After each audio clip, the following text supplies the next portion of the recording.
Today, I'm joined by Jessie Kensey. Jessie is a pediatric speech-language pathologist and toddler mom.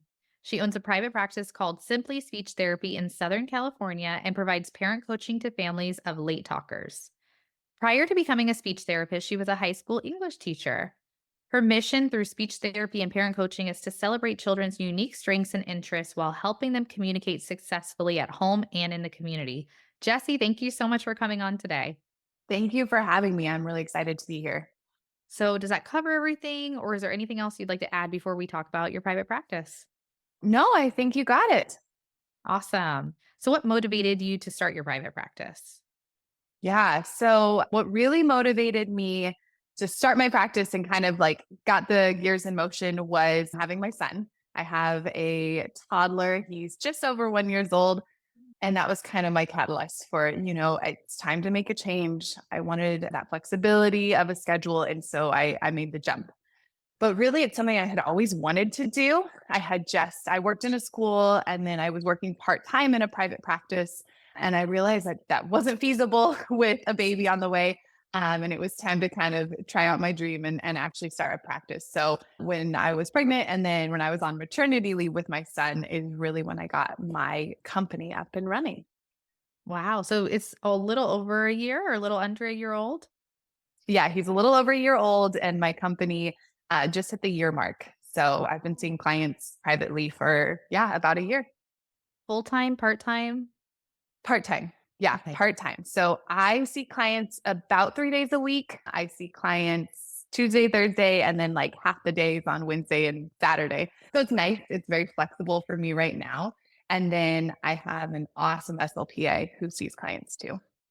That's amazing. At what point did you hire the SLPA? Um, Probably about 6 months in, I hired her. I realized that my caseload was growing. I was kind of at my max. It's so easy when you start a practice. You want to do all the things, but I've had to be very, very specific. And I wanted to make sure that I had boundaries. So Mhm. I was not working too much with my little son at home. And so when I hit about 6 months and I had the caseload to back it up, I hired Gabby, my SLPA. Amazing. And then you were able to bring on even more clients from that, right? Mhm. Yeah, Nice. we work through the regional center of Orange County. We're in Southern California, and that's been a pretty good stream of clients for us. So that's been nice. Amazing. So, how has starting your private practice shifted your mindset toward the field of speech language pathology? Yeah, I guess starting my private practice has really given me a look on the other side. I had worked in a private practice, I had worked in a school setting, but now that I'm my own private practice owner, I get to see kind of like the messy background that's going on. Sometimes it makes me understand choices that maybe like a different private practice had made or a school had made. And then sometimes I think, oh, good, I'm glad I get to do this differently. But it's definitely showed me that other side, which has been interesting. And the biggest thing is just I've really seen how much of a need there is. When I was in the school setting, I didn't realize just how many students, how many clients, how many, kids really are still needing service and are being underserved. So that was a huge wake up call for me. Wow. Yeah. It helps you have a little more compassion for other business owners, right? As an employee, we want a lot, of course. Like we want work life balance and we want the benefits and we want the great pay. And then you see the other side of the business owner who's maybe even just starting out, like you just hit your year mark. And that first year is a lot. It's a lot of hard work, it's a lot of financial stress. But and then there's this, like, juncture where you hire somebody or where you're getting too busy that you need to hire somebody, but then you don't have enough clientele yet, so it's that risk that you're taking as well, but that you're right, there's a huge, huge need for more private practices. Yeah. Yeah. And I think that it's scary. And I think that was part of it that I didn't totally expect. Is it's scary to go out on your own and start your own practice and take on that risk for yourself. And then when you hire someone, you take on that risk for them too, because you have to pay them and they need to make a living wage too. And so it's definitely, it's definitely been a journey. Yeah. Yeah, private practice isn't for everybody, like, if you don't want that responsibility of making sure that you can pay somebody on, a biweekly basis or whatever you decide, then maybe it isn't for you. But if you are willing to take risk and you love growing things and you love doing things on your own terms, then it's probably a great avenue. Absolutely. Yeah, that's absolutely. So, in your opinion, why is it important to have a good understanding of Gestalt language processing as a primarily early intervention speech therapist?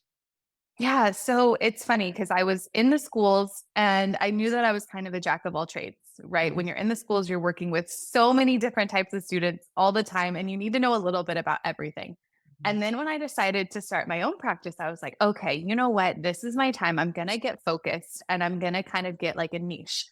And I want to learn more and more about this early intervention setting. And I want to, specialize a little bit more. And I dove into early intervention. I realized that's just not quite true because you're starting with all of these tiny little ones and you really don't know what their need is. So you still have to be this kind of jack of all trades, I think. And so knowing when you start working with a client to be kind of that detective really, really early on, are they an analytic language processor, right? Are they a Gestalt language processor? And starting to kind of make those diagnoses or making those understandings really early has been huge. It can really shift the way I do therapy right away instead of waiting until that student is 3 years old, 4 years old, and then being like, oh, wait a second. So I think it's still important, even with those little ones, to just kind of have a good understanding of different diagnoses because that's really where, that toddler's at. It's such a good point, in particular, early intervention. It's like a pediatrician. A pediatrician kind of has to know everything and then they refer out to the specialist. If you're an early intervention SLP, you need to know the basis about everything so that you can refer out if needed. Absolutely. Yes. That makes sense. So, how can you support neurodiversity and inclusion through early intervention services? Yeah. So the biggest thing for me since I started my practice is I do in-home therapy. So I'm going into all of my clients' homes. I thought that was something that was going to be part-time or just until I can get a clinic, but I actually love it because I'm getting to join this family, right? And this family dynamic. And I'm there, pretty consistently. A lot of my clients I see twice a week. And so I'm really joining into this family. And I'm realizing that I can start some of those neurodiversity affirming practices and thought processes just so early with these parents and with these families. So, with early intervention, you're really there right when they're like, okay, my child's not talking. I need speech support. They're usually nervous. They're usually scared, like, what's going on? And so it's nice to be able to come in and just immediately start talking to them and walking them through the processes, then walking them through what things might look like. And I've noticed that if they're kind of in the process of getting, especially an autism diagnosis, it's nice to be able to right away start putting some of those more positive characteristics and positive neurodiversity affirming thoughts in right away when they're, just hearing this news for the first time. Right. So, what does that look like if you find you have a family who is nervous or you are suspecting autism? How do you approach that with families? Yeah. So as soon as I really start to see some of those characteristics, and I'm just really cognizant of bringing it up as characteristics, right? These are not red flags. These are not like, ooh, I don't know, maybe I'm seeing these things, right? These are just characteristics and they're not really necessarily good or bad. They're just, these are the things I'm noticing with your child. And I know it's like a tricky situation to broach, but I'll just say, have you talked to your pediatrician about autism or has that been something that's come up in conversation? Most of the time, it is something they've already heard. And so I'm not usually like the very, very first person to kind of bring it up, but sometimes I am. And then just being able to explain, these are characteristics, but again, they're not good or bad. It just is what it is. And now we can really just look at your child and start where they are at. So it's looking at more of a growth mindset, I think, than some parents, they'll hear autism and they go down that rabbit hole and it can be really scary. So I just like to be able to kind of start walking them through the process right away. Yeah, no, that's great. And you're probably one of the first therapists that they start with too, especially if like the only thing that they're noticing is speech. Yeah, absolutely. Yeah. I think a lot of times, a child not talking is kind of their first step to get support. And so a speech therapist comes in and I think almost every parent at this point has gone down that Google rabbit hole and they're freaking out and they're scared and they're overwhelmed. And so to be able to come in and just start talking to them and start looking at like, hey, these are all of your child's strengths. Let's build on these can be really helpful.